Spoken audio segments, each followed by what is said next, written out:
Then the crinoline dress came into play as I was taken to the top of a radio tower, the tallest building in Berlin, to a superb revolving restaurant. "I'm sorry I'm not dressed for the occasion," I stammered to my handsome date. I explained that we had been on the road camping for months with an allowance of only one small bag. "You look fine to me," was his diplomatic reply. I decided to stop thinking about myself and my inadequacies and enjoy the magical evening. Now this was living. I gave a quick thought to my travelling companions eating semolina or spaghetti from tin plates. Mike ordered champagne cocktails followed by a lobster entree, more champagne followed by a delicious steak. The conversation flowed as we enjoyed the spectacular view and delicious repast. Afterwards we wandered around the gardens of Berlin, past Congress Hall, affectionately named the Pregnant Oyster, before returning to the camping ground. The nice thing was that Mike, as a thorough gentleman, didn't expect anything in return for this wonderful evening other than a kiss.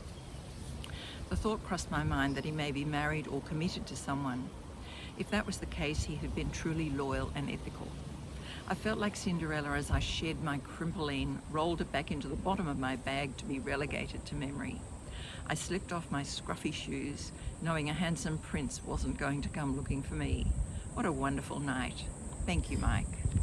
You might remember in my past reading that the American military were a big force in West Berlin in 1968. And I had been invited on this date by one of the officers, and it was rather daunting because, as you would realise, I only had a crinoline dress and rather scruffy shoes, which weren't appropriate for a five-star restaurant. But anyway, I managed.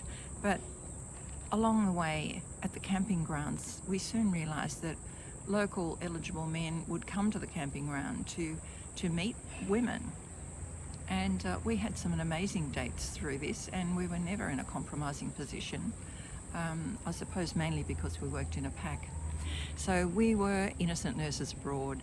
If you would like to know more about the adventures and the escapades of we nurses in 1968 travelling through Europe, Scandinavia and Morocco, you can purchase a copy of my book, Innocent Nurses Abroad by Jenny Old, on my webpage www.jennyold.com, or with my publisher www.oceanreevepublishing.com. Thank you until next time and the next adventure. Until then, bye.